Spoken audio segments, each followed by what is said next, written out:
السلام علیکم dear listeners, notes academy .pk میں آپ سب کو بہت سارا ویلکم۔ آج ہم 9th کی انگلش کی بک سے چیپٹر کریں گے قائد's ویژن۔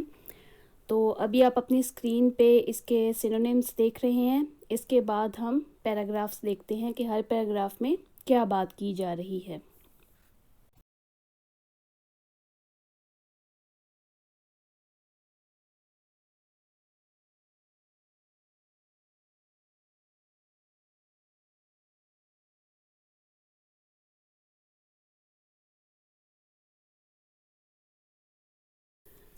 تو اب شروع کرتے ہیں یونٹ۔ تو پہلے پیراگراف میں یہ بتایا جا رہا ہے کہ قیام پاکستان کے آغاز میں قائد اعظم نے اپنا بہت سا وقت ملک کے مختلف حصوں کو وزٹ کرنے میں وقف کر دیا تھا، اور ان کے اس وزٹ کا مقصد یہ تھا کہ جو پریشان حال لوگ ہیں ان کی ہمت اور حوصلہ بڑھایا جائے، کیونکہ لوگوں کے لیے یہ بہت مشکل گھڑی تھی اور وہ قوم کا مورال بڑھانا چاہتے تھے۔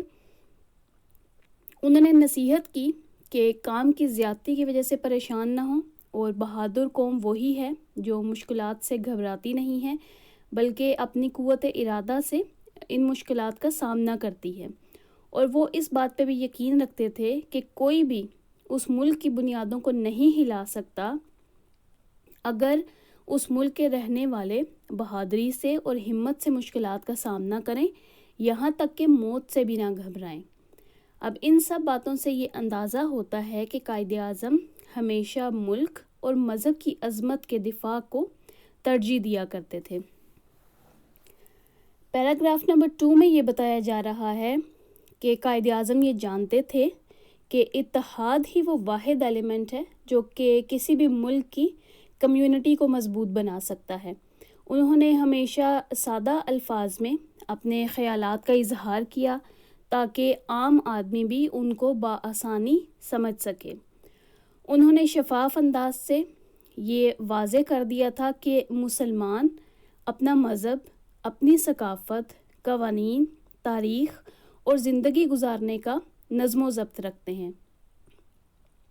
اور یہ سب ان کے خالق نے ان کو دیا ہے۔ یہی وجہ تھی کہ ایک اللہ کے راستے پر چلنے کے لیے مسلمانوں کو الگ وطن حاصل کرنا تھا۔ پیراگراف نمبر 3 میں ہمیں یہ بتایا جا رہا ہے کہ مسلمان قوم اپنے اصولوں اور آزادی پہ کمپرومائز نہیں کر سکتی۔ کوئی بھی ان کے حوصلے اور ہمت کو نہیں ہرا سکتا، ان کی سوچ کی کوئی قیمت نہیں لگا سکتا۔ یعنی یہاں وہ ہمیں ایک امیج دے رہے ہیں کہ مسلمان قوم ایک آزاد اور خود مختار قوم ہے۔ اب دیکھتے ہیں پیراگراف نمبر 4 کو۔ تو ایمان، یقین اور اتحاد کی بنا پر قائد اعظم کو اس بات پہ اندھا یقین تھا کہ وہ ایک منظم معاشرہ قائم کر سکتے ہیں، اور انہوں نے مذہب اسلام کو ایک مکمل اور پریکٹیکل دین قرار دیا تھا۔ اس یونٹ کے آخری پیراگراف میں یہ بتایا جا رہا ہے کہ قائد اعظم نے موجودہ حالات میں درپیش مشکلات کی وجہ یوں بتائی ہے کہ بحیثیت قوم ہم نے اپنے آباء و اجداد کی کوششوں اور ان کی قربانیوں کو بھلا دیا ہے۔ ہم نے اس حقیقت کو بھی نیگلیکٹ کر دیا ہے کہ سخت محنت ہی کامیابی کی کنجی ہے۔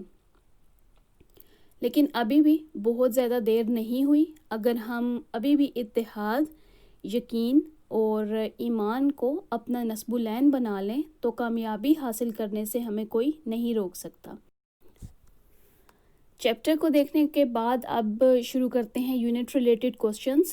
تو پہلا سوال ہے کہ آزادی کے آغاز میں قائد اعظم نے مختلف جگہوں کا دورہ کیوں کیا؟ لوگوں کو چونکہ بہت سی مشکلات کا سامنا تھا، تو بحیثیت لیڈر قائد اعظم ان مشکلات کی سختی کو نظر انداز نہیں کر پائے۔ وہ یہ جانتے تھے کہ ہر کسی کو آزادی حاصل کرنے کی قیمت بہت بھاری طریقے سے چکانا پڑی ہے، اس لیے وہ لوگوں کا حوصلہ اور ہمت بڑھانا چاہتے تھے۔ اگلا سوال ہے کہ قائد اعظم قوم میں اتحاد کیوں چاہتے تھے؟ تو قائد اعظم کو اس بات کا یقین تھا کہ اپنی منزل پر پہنچنے کے لیے اتحاد ہی وہ واحد ایلیمنٹ ہے، اور کامیابی کے راستے میں جتنی بھی رکاوٹیں حائل ہوئی ہیں وہ اتحاد ہی کے ذریعے سے دور ہو سکتی ہیں۔ یہ ایک ایسی طاقت ہے جس نے مسلمانوں کو حوصلہ دیا کہ وہ دنیا کا نقشہ بدل دیں۔ اگلا سوال ہے کہ کیا ہم اپنے قائد اعظم کی توقعات کے مطابق کام کرتے ہیں؟ ہم بالکل بھی اپنے عظیم قائد کی توقعات کے مطابق کام نہیں کر رہے۔ جو شعور انہوں نے ہمیں دیا تھا ہم اس سے بالکل نظر انداز کر چکے ہیں، اور ہم نے اپنے ملک کی عظمت پر سمجھوتا کر لیا ہے۔ ہم نے اتحاد کا راستہ چھوڑ دیا ہے اور بے چینی کو سکون پر ترجیح دی ہے۔ اپنے آباء و اجداد کی قربانیوں کو بھلا دیا ہے، جنہوں نے اپنا سب کچھ وطن کے حصول پر قربان کر دیا تھا۔ ساتھ ہی ساتھ بدقسمتی سے بیرونی طاقتیں ہمارے ایمان اور یقین پر حاوی ہو چکی ہیں۔ ہم اپنے قائد کے نصب العین پر نہیں چل رہے۔ سوال نمبر 4 ہے کہ عظیم لیڈر کی نصیحت کو نظر انداز کرنے کا کیا نتیجہ ہے؟ اس کا نتیجہ یہ ہے کہ پاکستان ترقی کے راستے پر چلنے سے قاصر ہے۔ بہت سال گزر جانے کے بعد بھی ہم اپنے وسائل کو بڑھانے کے قابل نہیں ہیں۔ ہم ترقی کی دوڑ میں بہت پیچھے رہ گئے ہیں اور اپنی امتیازی شخصیت بری طرح سے کھو چکے ہیں۔ یونٹ ریلیٹڈ کوسچنز کے بعد اب کمپریہنشن سیکشن کی طرف چلتے ہیں۔ تو پہلا سوال ہے کہ قائد کو اپنی قوم پر کتنا اعتماد تھا؟ قائد اعظم کو یقین تھا کہ لوگ آزادی حاصل کرنے کے لیے بے چین اور کوشاں ہیں۔ انہوں نے وہی جوش اور ولولے کی جھلک پائی جو کہ تاریخ میں مسلمانوں کا شیوا تھا۔ اس لیے انہیں اس بات پر اعتماد حاصل ہوا کہ ان کی قوم فتح حاصل کرے گی اور یہ قوم اسلامی اصولوں کی حفاظت کرنے والی ہے اور اپنے ملک کی عزت اور وقار پر آنچ نہیں آنے دے گی۔ سوال نمبر 2 ہے کہ مسلمان قوم کے متعلق قائد اعظم کی کیا سوچ تھی؟